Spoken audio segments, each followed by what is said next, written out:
I'd like to call the meeting to order at 7 p.m. We get established quorum, please. Roll call. Mr. Belfiore? Here. Mr. Biondo? Here. Mr. DeGiulio? Here. Mr. Ludston? Here. Mrs. Paletti? Here. Mr. Adesivich? Here. Mr. Stofa?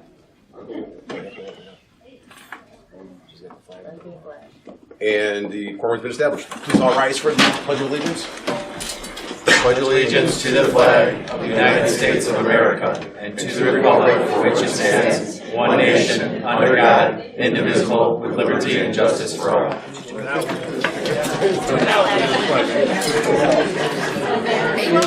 Mr. Warner, could you please read our mission statement? The mission of Norris School District 80.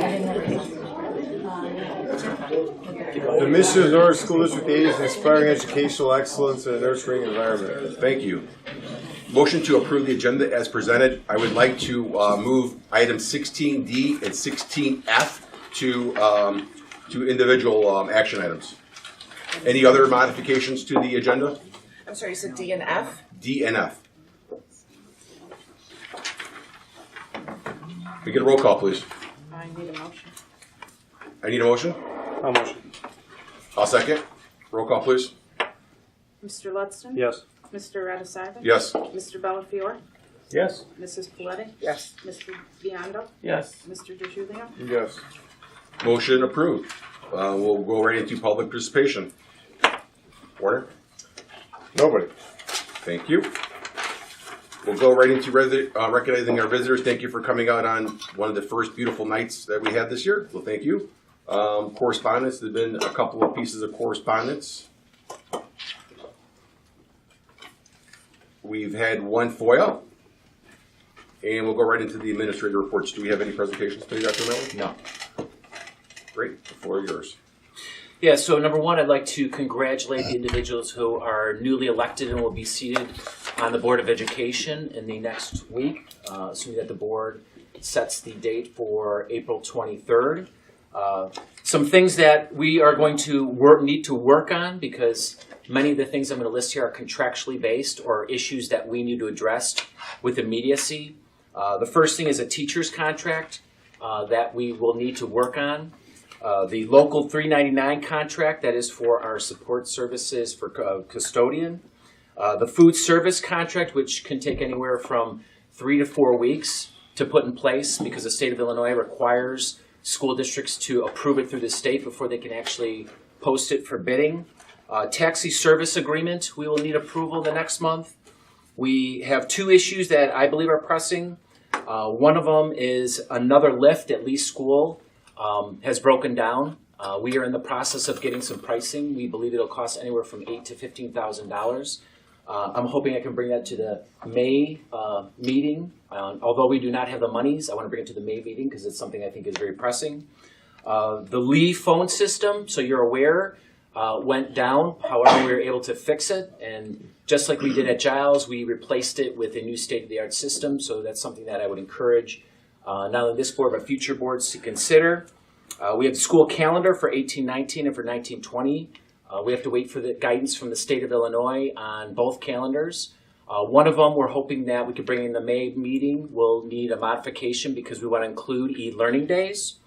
We have a director of technology agreement that needs to be approved. Currently, it's the only administrative contract we have not approved. And I could share with you that this individual is the core to all of our technology needs. Unlike many school districts that have parceled out the position to 3, 4, 5, or 6 people, we have one individual who more or less carries the load, and that contract has not been renewed. Contracts for the outplacements of our students, we're still waiting for pricing from other school districts where our students will be placed, so that will hopefully be done in the next month. School fees will need approval. Just a reminder, this Board of Education had to put in place many school fees, kindergarten, band, athletics, so that's something that will need to be revisited. It needs to be placed on the May meeting. The budget preparation and adoption, keep in mind that we are now cash basis. We are no longer under the accrual. So since we're cash basis, it's when the actual monies are spent and when the revenues are received, and that is that. And that will determine whether or not we have a balanced budget. So we also have to schedule the dates for negotiation, and that's a big deal because our association is in limbo with their insurance rates. which is very, very problematic to say the least. And that is a big key issues for the negotiation. There's going to be a lot of effort. Hopefully we can do it in a short period of time, but keep that in mind. The insurance committee is part of that. So the insurance committee is going to have to meet. And then more importantly, we have, or last but not least, we have a new math program that we've been looking at.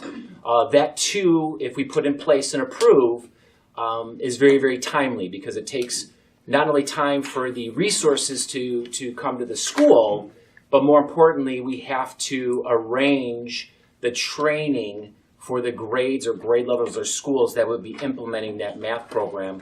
And any new program we put in place has been fee-based.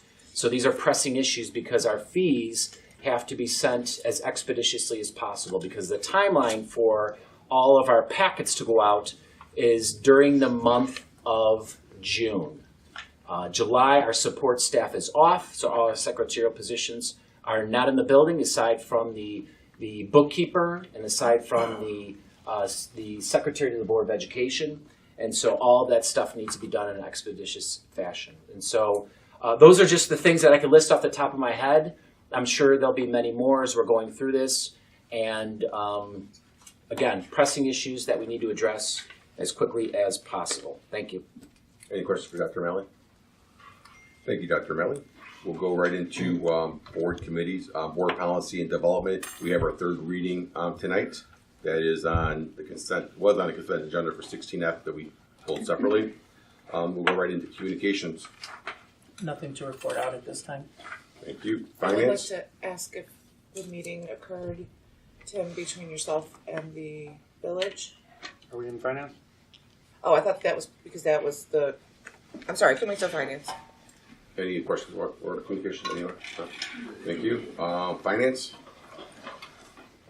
Nothing to report. And Just wondering if you were able to have the meeting with the village officials to go over the infographic that the communications committee created. no.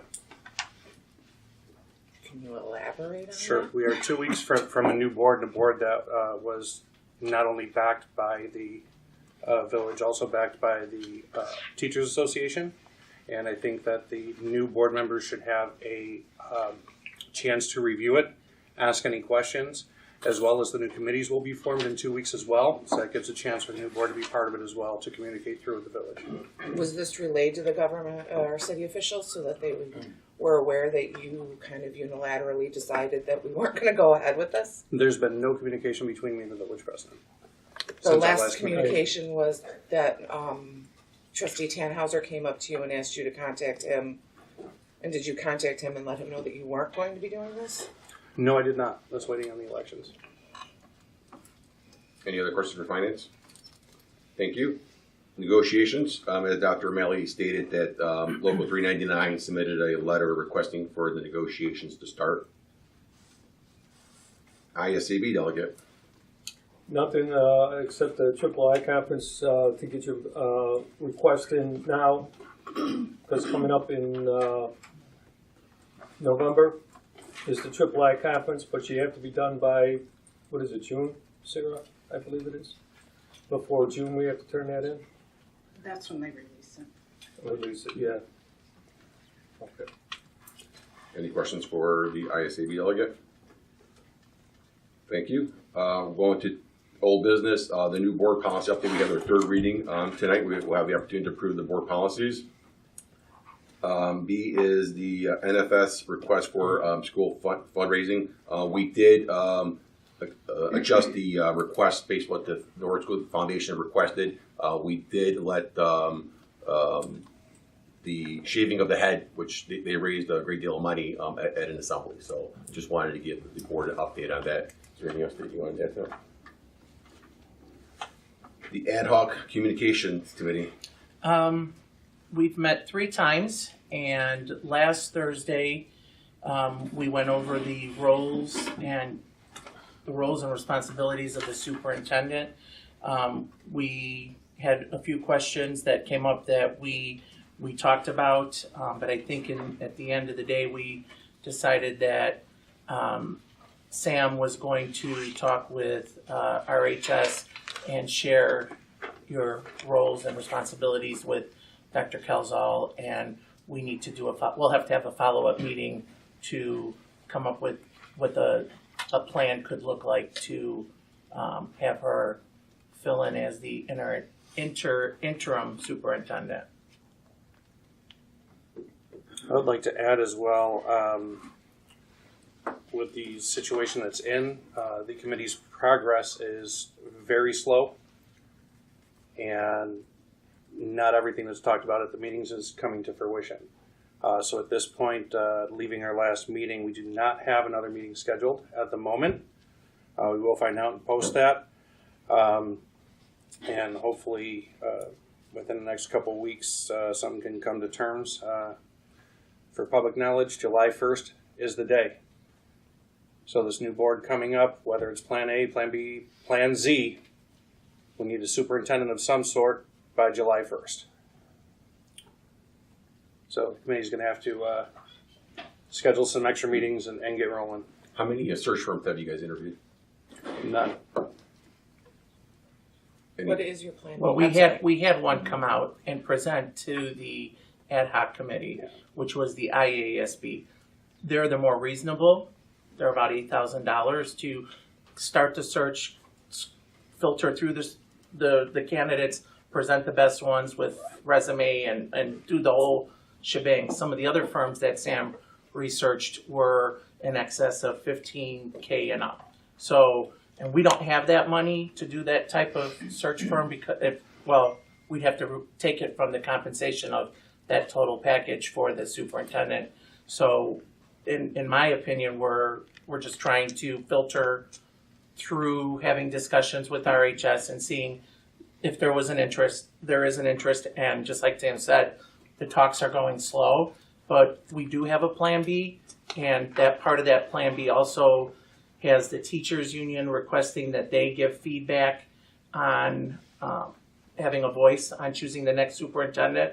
We also want to give that voice to our PTA and PTO representatives so they can voice what they would like to see in the next superintendent, and also the administrative team that we have of Ms. Guzik, Ms. Palmer, and Ms. Hanson. So, multiple voices that want to be heard and want to give their input on what the next leader qualifications should be or what that person should look like. So it is moving slow.